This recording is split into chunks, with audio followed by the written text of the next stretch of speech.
नमस्कार, आप सुन रहे हैं रेडियो तरंग 90.0 एफएम, रामलाल आनंद महाविद्यालय का अपना सामुदायिक रेडियो। मैं शिवांश स्वागत करता हूं आप सभी का दौर स्टार्टअप का के एक नए एपिसोड में। दोस्तों, आज के दौर का भारत स्टार्टअप्स का है। ये वो समय है जहां हर दिन न्यू स्टार्टअप्स जन्म लेते हैं और पनपते भी हैं। इन्हीं स्टार्टअप्स में एक एक्सपीरियंस्ड नाम के साथ हमारे बीच मौजूद हैं वंदना तोलानी जी, जो कॉन्वेंटो की फाउंडर हैं और आज जानेंगे इनकी जर्नी के बारे में। स्वागत है मैम आपका हमारे स्टूडियो में। सबसे पहले मैम मैं आपसे जानना चाहूँगा कॉन्वेंटो क्या है और ये कैसे फाउंड हुई? कॉन्वेंटो 10 साल पहले 2014 में फाउंड हुई थी। कॉन्वेंटो एक इन्वेस्टमेंट बैंकिंग फर्म है। हम बहुत सारे startups, small size, big size, large size companies को हेल्प करते हैं विद देयर फंड रेजेस। हम उनके डॉक्यूमेंट्स बनाते हैं, जैसे कि pitch decks, financial models, valuations, business plans. हमने 3-4 वीसी फंड्स की हेल्प करी हुई है उनके फंड रेजेस में भी। कॉन्वेंटो इन्वेस्टमेंट बैंकिंग से हमने शुरू करी थी। अब हमने 185 कंपनीज कर ली है 40 कंट्रीज़ में। ये हमने एक ग्लोबल एंटिटी बनाई है। हम ग्लोबल स्टार्टअप्स को भी सर्व करते हैं। हमारे ग्लोबल कनेक्ट्स हैं with MDs of the funds. तो हम इंडियन डील्स ही नहीं करते, हम ग्लोबल डील्स भी करते हैं।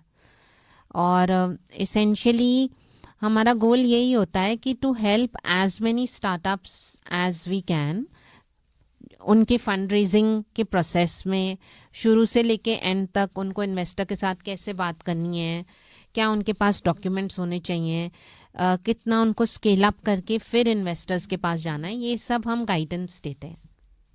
जी मैम, जैसे अभी आपने बताया फंड रेजिंग के बारे में, तो थोड़ा मैं आपसे जानना चाहूँगा कि इसमें आपका इंटरेस्ट कैसे आया और बेसिकली कॉन्वेंटो किन स्टार्टअप्स को प्रेफर करता है अपने इन्वेस्टमेंट के लिए? तो पहले तो मेरा एक फ़ंड था 15 साल तक सिंगापुर में, तो मैं वीसी फंड के बोर्ड पे थी। फिर जब मैं इंडिया वापस आई तो मुझे लगा मैंने सिर्फ फाइनेंस में ही काम करा है और मुझे इसी में अपना करियर परस्यू करना चाहिए। तो मैंने शुरुआत फिर कॉन्वेंटो से इसलिए की। मैंने एक बहुत बड़ी इन्फ्लुएंसर मार्केटिंग कंपनी के लिए काम करा था, जिन्होंने मुझे कहा कि आपको अपनी कंपनी का कुछ नाम रखना चाहिए। और उन्होंने मुझसे कुछ क्वेश्चंस पूछे कि नाम कैसा होना चाहिए। तो मैंने कहा मुझसे जुड़ा होना चाहिए। तो उन्होंने, कॉन्वेंटो का एक्चुअली फुल फॉर्म है कंसल्टेंट वंदना तोलानी, और इसीलिए उन्होंने मुझे ये नाम दे दिया कॉन्वेंटो का। हम सेक्टर एग्नोस्टिक हैं। हम हर तरीके की स्टार्टअप करते हैं, D2C, health care, fintech, edtech, IoT, robotics, AI, जितने भी तरीके की सेक्टर्स हैं हम सारे कवर करते हैं। और इसमें सिर्फ हम लिकर, सोलर और रियल एस्टेट के नहीं करते हैं, क्योंकि उसमें बहुत इश्यूज आते हैं और बहुत डिफरेंट तरीके के लोग होते हैं जिनका क्लीन वर्क नहीं होता। इसीलिए हम प्रेफर करते हैं हेल्थ टेक, D2C ब्रांड्स। और इसेंशियली हमारा गोल ये होता है कि हम उन स्टार्टअप्स को केटर करें जो एक लार्जर प्रॉब्लम सॉल्व कर रहे हैं हमारी कम्युनिटी के लिए। तो अगर आप देखेंगे लिकर तो कोई लार्जर प्रॉब्लम सॉल्व नहीं कर रहा, इसीलिए हमने वो सेक्टर को अपने सिस्टम से इरेडिकेट करा हुआ है। ओके मैम, जब मैं आपके बारे में थोड़ा सा रिसर्च कर रहा था तो मुझे पता चला कि आपने सिंगापुर और जकार्ता में भी काम किया है। हाँ जी। तो उस एक्सपीरियंस को एज एन इंडिविजुअल और एज एन इन्वेस्टर आप मतलब कैसे देखते हैं? देखिए, हर कंट्री में रहने का एक अपना ही चार्म होता है। बॉर्न एंड ब्रॉट अप मैं दिल्ली में हुई थी। मेरा घर GK2 में था। मेरा स्कूल मार्टरडे कॉन्वेंट था।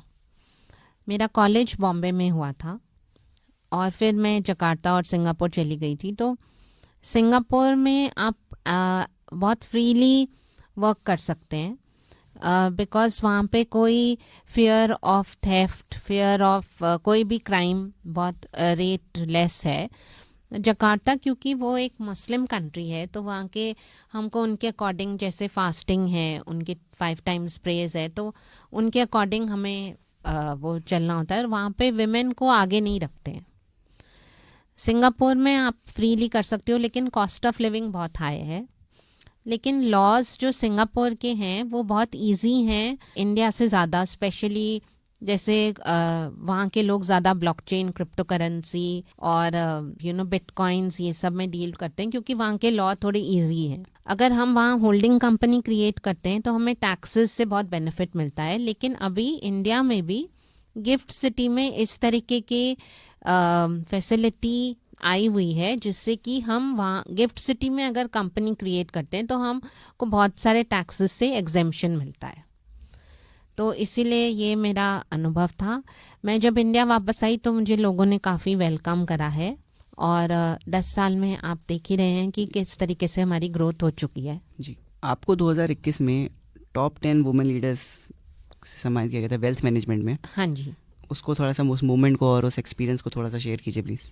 हाँ जी, मैं top 10 women leaders in wealth management 2021 थी। डॉक्टर किरण बेदी ने मुझे अवार्ड करा था to be the best financial institution in supporting startups in India. मैं women entrepreneur of the year 2021 and 2023 थी। वर्ल्ड विमेन कांग्रेस ने मुझे अवार्ड दिया था to be a global women leader. Times of India ने मुझे 2023 दिसंबर में डाला हुआ है under 15 dynamic entrepreneurs of 2023। Hindustan Times ने मुझे नेशनल स्टार्टअप डे पे कवर अप करा था, और आज मैं गुड़गांव टाइम्स में आ चुकी हूँ। तो जब मैं टॉप 10 विमेन लीडर्स बनी थी वेल्थ मैनेजमेंट में 2021 में, मेरे को बहुत ही ज़्यादा आत्मविश्वास आ गया था, क्योंकि ये माना जाता है कि जो हमारी विमेन हैं, चाहे वो भारत की हों या अब्रॉड की हों, उन्हें मनी मैनेज करना नहीं आता। लेकिन वेल्थ मैनेजमेंट में मैंने बहुत सारे HNIs का मनी मैनेज करा हुआ है। बहुत सारे HNIs हैं जिनके पास वेल्थ है, उनको अपना वेल्थ मैनेज करना नहीं आता, हम उनकी हेल्प करते हैं। तो इस तरीके से जब मैंने ये अचीव करा तो मुझे ये विश्वास हो गया कि हाँ, ये मुझे आता है और I am capable of this. तो वो बहुत ही खुशी होती है जब आप अचीव करते हो, और अपने बलबूते पे अगर आप अचीव करते हो और आप एक ऐसी फील्ड में अचीव करते हो जो मेल डोमिनेटेड होती है, तो एक अलग ही तरीके का विश्वास आ जाता है। मैम, जितना आपका एक्सपीरियंस है इन्वेस्टिंग और उसमें, तो एक चीज़ मैं आपसे जानना चाहूँगा कि इंडियन स्टार्टअप्स आज के टाइम पे कहाँ पे स्टैंड कर रहे हैं, अगर वर्ल्ड वाइड हम कंपेयर करते हैं तो? देखिए, इंडियन स्टार्टअप इकोसिस्टम सबसे लार्जेस्ट इकोसिस्टम बन रहा है। बैंगलोर को सिलिकॉन वैली ऑफ इंडिया कहते हैं, क्योंकि वहाँ का मेजर जो स्टार्टअप्स, चाहे आप टेक्नोलॉजी की कोई भी पिक कर लें, सारी वहीं पर हैं। आजकल एंटरप्रेन्योरशिप को बहुत महत्व दिया जा रहा है। सारी यूनिवर्सिटीज़ में आप देखेंगे बहुत सारे एंटरप्रेन्योर्स हैं। ग्रेड 12 के बाद से बच्चे अपनी अपनी कंपनी सेट कर रहे हैं और उसमें अच्छी अर्निंग्स भी कर रहे हैं। मैं कुछ ऐसे बच्चों से मिल चुकी हूँ जो ऑलरेडी मतलब 8-10 लाख का रेवेन्यू अचीव कर चुके हैं आफ्टर 12th स्टैंडर्ड, और अभी उनकी स्टार्टअप को सिर्फ 6 महीने ही हुए हैं। तो ये बहुत ही एक अच्छी बात है। इंडियन स्टार्टअप इकोसिस्टम जो है वो वर्ल्ड वाइड रिकॉग्नाइज हो चुका है।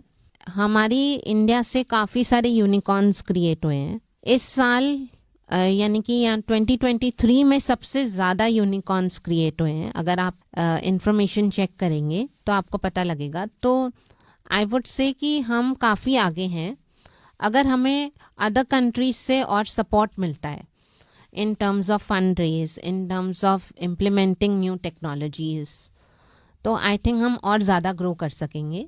वैसे हम खुद ही काफ़ी केपेबल हैं to develop our own technologies and our own stuff, जो आजकल आप देख ही रहे हैं। हमारे प्रधानमंत्री भी इसी चीज़ को प्रमोट कर रहे हैं। मैम, अंत में जाते जाते मैं आपसे जानना चाहूँगा कि आप जो कॉलेज गोअर स्टूडेंट्स हैं उनको आप क्या एडवाइस देना चाहेंगी, क्योंकि अभी आपने बात की कि 12th कंप्लीट करने के बाद बहुत लोग स्टार्टअप कर रहे हैं, तो हाँ एक जी। एडवाइस आप क्या देना चाहेंगे उनको?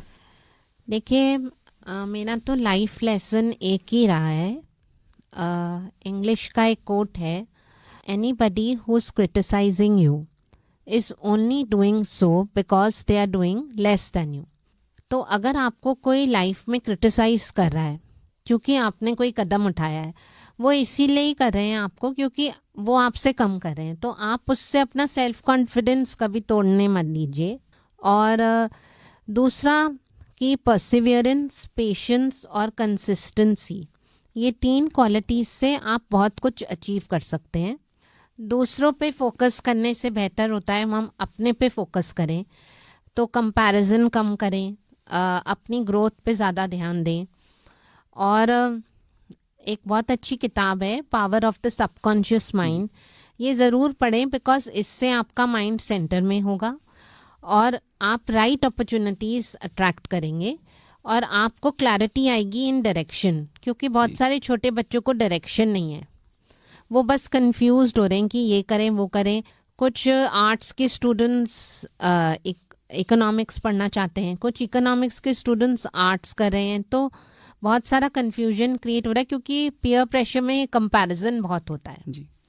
इसीलिए comparison is one thing which they have to drop and focus on their own, क्योंकि जब हम खुद पे फोकस करते हैं हमें अपनी स्किल्स का पता लगता है, हमें अपनी स्ट्रेंथ्स वीकनेसेस का खुद ही पता लगने लगता है और हम ही अपने आप को आगे बढ़ा सकते हैं, हमें और कोई नहीं बढ़ा सकता। हम ही अपने आप की खुद ही हेल्प कर सकते हैं किसी भी सिचुएशन में, और ये बात हमें पता होती है। फिर भी हम दूसरों को देख रहे होते हैं कि उसने वो करा उसने वो करा, और हर एक की कैपेसिटी अलग है, कोई स्लो आगे बढ़ेगा कोई तेज़ आगे बढ़ेगा।